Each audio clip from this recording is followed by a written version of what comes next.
నా పేరు సంజీవ నాయుడు, కడప జిల్లా గద్వేల్.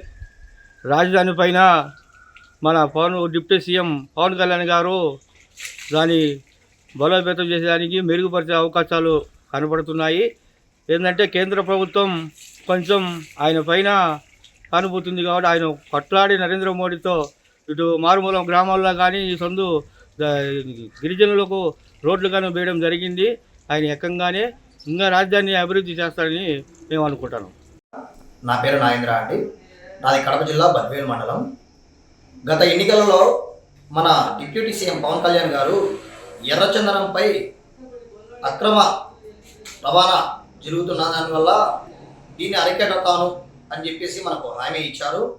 దీని పరంగా నాకు తెలిసినంతలో నేను చూడంగా ఇప్పుడు ప్రజెంట్ మన ఎక్కడే కానీ ఎర్రచందనం కేసులు ఎక్కడో ఒకటి తప్ప మిగతా చోట్ల ఎక్కడా కేసులు కనబడట్లేదు.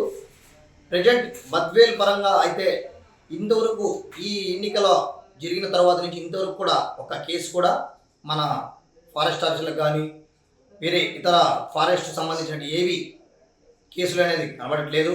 దానికి తోడు మన అడవులలో సీసీ కెమెరాలు ఇలాంటివన్నీ బిగించేసి ఆ ఎర్రచందనం అక్రమ రవాణా జరగకుండా కట్టుదిట్టం చేయడం జరిగింది.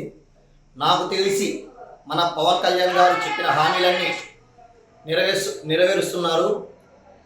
నా సంపూర్ణ మద్దతుగా పవన్ కళ్యాణ్ గారికి నా నమస్కారాలు తెలియజేస్తున్నాను.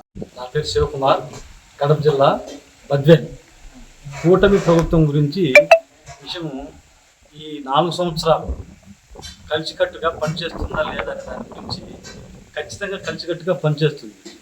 కానీ ఈ యొక్క కలిసికట్టుగా పనిచేసే విధానంలో చంద్రబాబు నాయుడు గారు కానీ, డిప్యూటీ సీఎం పవన్ కళ్యాణ్ గారు కానీ, నారా లోకేష్ కానీ ప్రతి చిన్న విషయాన్ని కానీ ఏదైనా చర్చించుకొని ఒకరి మీద ఒకరు అభిప్రాయంతో ఏకాభిప్రాయంగా ఉండి ప్రతి ఒక్క సంస్కరణ చేసేటువంటి ఆర్థికంగా కానీ తర్వాత ప్రజల సంక్షేమం కానీ దానికి కానీ ఏదైనా కానీ ముందుండి నడిపించి ప్రతి చిన్న విషయంలో ఒకరికొకరు గౌరవించుకుంటూ ఈ 4 ఏళ్ళే కాకుండా ఇంకొక 4 ఏళ్ళు ఈ పరిపాలన సుపరిపాలనగా లేకుండా పరిపాలన సక్రమంగా జరిపించుకుని ఒకరొకరు అర్థం చేసుకొని ముందుకు కొనసాగుతారని నా అభిప్రాయం. పార్వతీ శంకర్, అన్నమయ్య జిల్లా రాయచోటి నుంచి మాట్లాడుతున్నాము. గత ప్రభుత్వంలో ఈ ప్రభుత్వానికి వ్యత్యాసం ఏంటంటే గత ప్రభుత్వం చేసిన తప్పులన్నీ ఈ ప్రభుత్వం ఎత్తిపోసుకుంటుంది. కారణం ఏంటంటే ఆటో వాళ్ళకు 10,000 ఇచ్చినాడు, 30,000 పెనాల్టీలు వేసినారు. ఇంకోటి రైతులకు నట్టేట ముంచినాడు జగన్మోహన్ రెడ్డి గారు. రైతులకు ఏమి పట్టించుకోవడం ఎలాంటివి లేవు. అందులో గత ప్రభుత్వంతో పోల్చుకుంటే ఈ ప్రభుత్వం అవన్నీ కూడా పథకాలన్నిటి కూడా రిలీజ్ చేస్తుంది. అవన్నీ తప్పులు కరెక్ట్గా చేసిన తర్వాతనే పథకాలు రిలీజ్ చేయాలని చంద్రబాబు నాయుడు గారికి మేము విజ్ఞప్తి చేస్తున్నాము.